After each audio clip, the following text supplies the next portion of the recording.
سؤال بيخوف الكل، هل التهاب الامعاء بيقلب سرطان؟ ده اكتر سؤال بيخوف المرضى وبيخليهم يهربوا من المتابعه. النهارده هجاوبكم بصراحه ومن غير اي زوايا. هنعرف الحقيقه العلميه وازاي نحمي نفسنا بجد من غير رعب ومن غير مبالغه.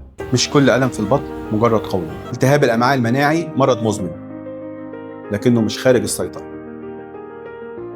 الاجابه العلميه هي الالتهاب المزمن لفتره طويله سنين في القولون ممكن يزود احتماليه حدوث السرطان.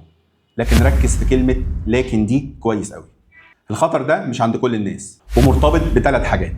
بقالك كام سنه متشخص؟ عاده الخطر بيبدا بعد 8 سنين ل 10 سنين من التشخيص.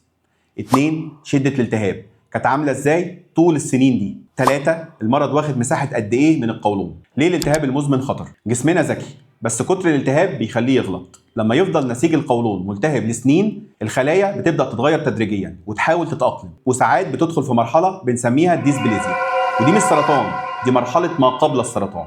وهنا بيجي بقى شطاره الطب في الاكتشاف المبكر. المنظار الدوري هو الرادار الشخصي. ليه بنصمم على منظار كل فتره محدده؟ احنا مش بندور على سرطان، احنا بندور على تغيرات بسيطه جدا ما بيتحسش بيها المريض ولا بتظهر في التحاليل. المنظار الحديث عالي الوضوح مع الطيف الضوئي والتكبير بيخلينا نشوف اصغر خلايا ممكن تبدا تتغير ونشيلها فورا وننهي القصه قبل ما تبدا. هل كلنا في نفس المركب دي؟ لا، في ناس خطورتهم اعلى شويه، زي اللي عندهم تاريخ عائلي لسرطان قولون، اللي عندهم التهاب في القنوات الصفراويه اللي هو برايمري سكلروزنج كولانجايتس.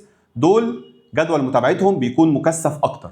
لكن لو مرضك متسيطر عليه والالتهاب هادي فانت في منطقه امان كبيره. السيطره على الالتهاب هي الحل. اهم معلومه تطمنك النهارده، المريض لو واصل لمرحله الشفاء المخاطي وامعاءه هاديه خطر السرطان عنده بيقل جدا وبيبقى قريب من الشخص الطبيعي.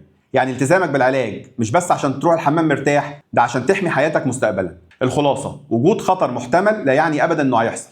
الخوف مش بيمنع المرض، المتابعه هي اللي بتمنعه. التزم بمنظارك الدوري واعرف ان الاكتشاف المبكر يعني شفاء بنسبه 100% باذن الله. لو عجبكم السلسله يا ريت تشتركوا في القناه وتفعلوا الجرس وتشيروها عشان نعرف انكم مهتمين وعاوزيننا نكمل ولا لا. في مدرسه التهاب الامعاء انت اللي بتسوق حياتك مش المرض.